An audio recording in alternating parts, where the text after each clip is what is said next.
Hello दोस्तों, स्वागत है आपका यूथ एजुकेशन चैनल में। आज हम मध्य प्रदेश के टॉप 20 क्वेश्चन पढ़ेंगे जो कि पार्ट 2 के अंतर्गत आएंगे। इससे पहले एक पार्ट हो चुका है, यह सेकंड वाला पार्ट है। तो आइए शुरू करते हैं। पहला प्रश्न है, भारत में पहला ई कचरा क्लिनिक कहाँ खोला गया है? तो इसके ऑप्शन हैं इंदौर, भोपाल, ग्वालियर या फिर रतलाम। तो इन चारों ऑप्शन में से ऑप्शन बी भोपाल सही होगा। भारत का पहला ई कचरा क्लिनिक केंद्रीय प्रदूषण बोर्ड और भोपाल नगर निगम द्वारा भोपाल में खोला गया है। अगला प्रश्न है, किस राज्य ने सभी स्कूलों में संविधान की प्रस्तावना को अनिवार्य कर दिया है? इसके ऑप्शन हैं महाराष्ट्र, गुजरात, मध्य प्रदेश या फिर ऑप्शन बी और सी दोनों। तो फ्रेंड्स, इसका सही आंसर होगा ऑप्शन डी, बी और सी दोनों। महाराष्ट्र राज्य ने पहले संविधान की प्रस्तावना को अनिवार्य कर दिया था, वहीं दूसरे स्थान पर मध्य प्रदेश ने भी अनिवार्य कर दिया है। अगला प्रश्न है, टोक्यो ओलंपिक 2020 में भाग लेने वाले विवेक सागर मध्य प्रदेश के किस जिले से संबंधित हैं? तो इसके ऑप्शन है खरगोन, होशंगाबाद, शहडोल या फिर बैतूल। तो फ्रेंड, इसका सही आंसर होगा होशंगाबाद, जिसका नवीनतम नाम नर्मदापुरम है। मध्य प्रदेश के खिलाड़ी विवेक सागर नर्मदापुरम अर्थात होशंगाबाद जिले से संबंधित हैं। टोक्यो ओलंपिक 2020 में भारतीय हॉकी टीम के सदस्य के रूप में शामिल विवेक सागर बेहतरीन प्रदर्शन करते हुए जिसके फलस्वरूप भारतीय टीम को सेमीफाइनल पर पहुंचाया और ओलंपिक टीम में हॉकी टीम को कांस्य पदक प्राप्त हुआ। इसलिए मध्य प्रदेश शासन द्वारा इन्हें डीएसपी के पद पर भी सुशोभित किया गया है।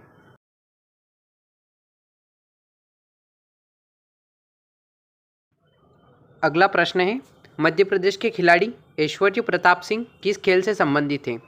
तो इसके ऑप्शन होंगे शूटिंग, हॉकी, क्रिकेट या फिर फुटबॉल। तो इसका सही आंसर होगा ऑप्शन ए, शूटिंग।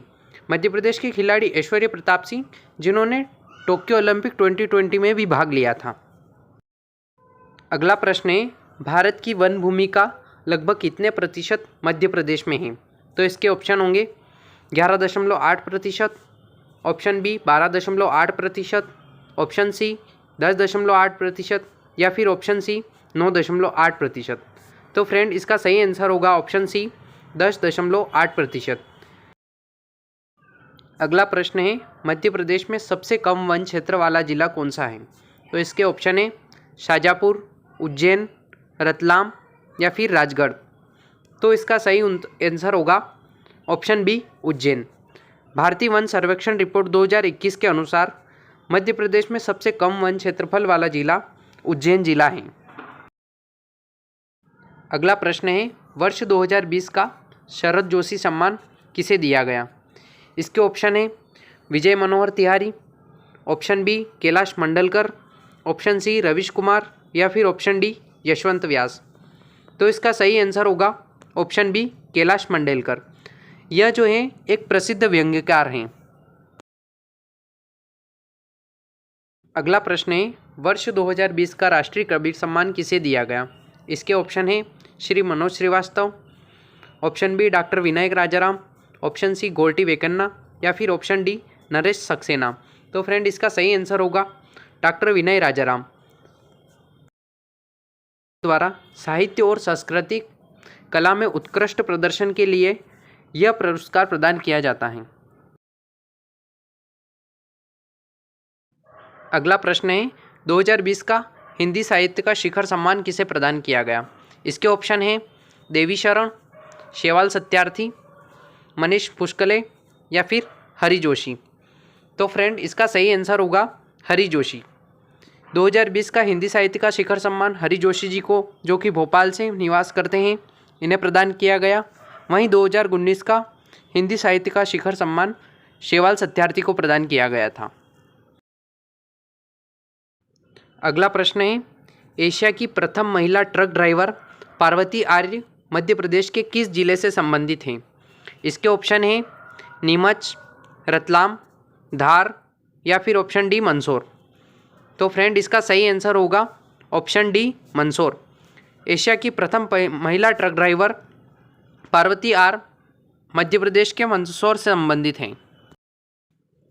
अगला प्रश्न है, मध्य प्रदेश सरकार द्वारा संचालित सांस अभियान किस बीमारी से संबंधित है? तो इसके ऑप्शन हैं निमोनिया, हैज़ा, टीबी या फिर डायरिया। तो इसका फ्रेंड सही आंसर होगा निमोनिया। सांस का पूर्ण रूप है social awareness and action to neutralise pneumonia successfully. सांस अभियान मध्य प्रदेश के 5 वर्ष से कम उम्र के बच्चों को निमोनिया रोग से बचाने के लिए संचालित किया जा रहा है। अगला प्रश्न है, मुख्यमंत्री जन कल्याण संबल योजना को कब पुनः प्रारंभ किया गया? तो इसके ऑप्शन है 2019, 2020, 2021 या फिर 2022। तो फ्रेंड्स इसका सही आंसर होगा ऑप्शन बी 2020। मध्य प्रदेश सरकार द्वारा वर्ष 2018 में श्रीमान मुख्यमंत्री जी की पहल पर प्रारंभ की गई ये योजना मुख्यमंत्री जन कल्याण संबल योजना में असंगठित श्रमिकों को लाभान्वित करने का प्रावधान किया गया है। वहीं इसे 5 मई 2020 को पुनः प्रारंभ किया गया है। अगला प्रश्न है, प्रधानमंत्री आदर्श ग्राम योजना के तहत सर्वप्रथम कौन सा राज्य रहा है? तो इसके ऑप्शन हैं छत्तीसगढ़, महाराष्ट्र, गुजरात या फिर ऑप्शन डी मध्य प्रदेश। तो फ्रेंड इसका सही आंसर होगा मध्य प्रदेश। प्रधानमंत्री आदर्श ग्राम योजना के तहत सर्वप्रथम राज्य को दर्जा मिला है, वह राज्य मध्य प्रदेश है। अगला प्रश्न है, मध्य प्रदेश की कौन सी नदी जोड़ो परियोजना को राष्ट्रीय परिप्रेक्ष्य योजना में पहली महत्वाकांक्षी योजना होने का दर्जा मिला है? तो इसके ऑप्शन है नर्मदा शिप्रा लिंक परियोजना, ऑप्शन बी केन बेंतवा लिंक परियोजना, ऑप्शन सी माही नर्मदा लिंक परियोजना या फिर ऑप्शन डी उपरोक्त सभी। तो फ्रेंड्स इसका सही आंसर होगा ऑप्शन बी केन बेंतवा लिंक परियोजना।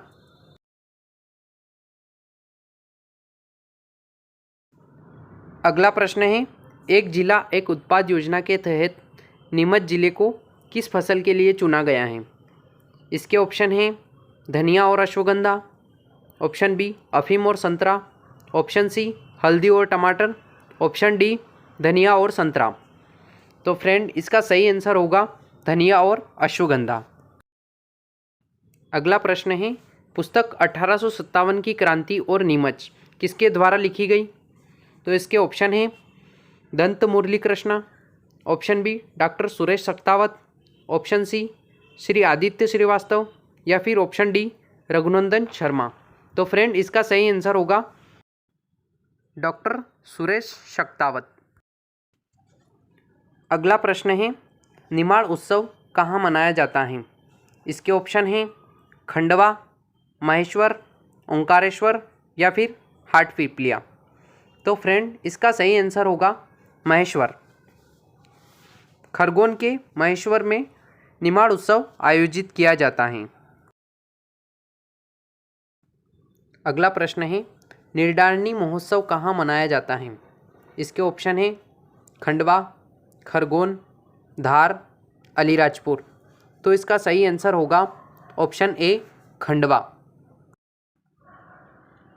अगला प्रश्न है, मध्य प्रदेश के किस किले के निकटवर्ती क्षेत्र में शुक अर्थात तोतों का क्षेत्र है?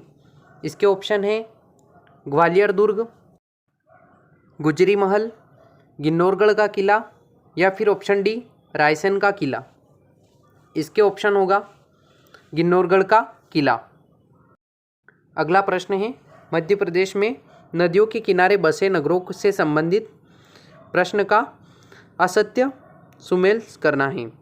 इसके ऑप्शन हैं मऊ, चंबल नदी, पंचमढ़ी, नर्मदा नदी, राजगढ़, पार्वती नदी, गुना, बेतवा नदी। इसमें असत्य है पंचमढ़ी नर्मदा नदी लिखा हुआ है इसके आगे, जिसका सही आंसर है पंचमढ़ी तवा नदी के किनारे पर बसा हुआ है। अगला प्रश्न है, सरदार सरोवर विद्युत उत्पादन में मध्य प्रदेश का कितना हिस्सा है? इसके ऑप्शन हैं 57%, 58%, 59% या ऑप्शन डी 60%। तो फ्रेंड इसका सही आंसर होगा ऑप्शन ए 57%। अगला प्रश्न है, विंध्याचल ताप विद्युत केंद्र की स्थापना निम्नलिखित में से किस देश के सहयोग से की गई है? इसके ऑप्शन हैं जर्मनी, इंग्लैंड, फ्रांस, रूस।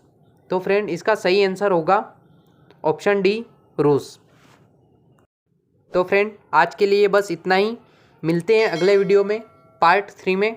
तब तक के लिए थैंक्स फॉर वॉचिंग। जय हिंद।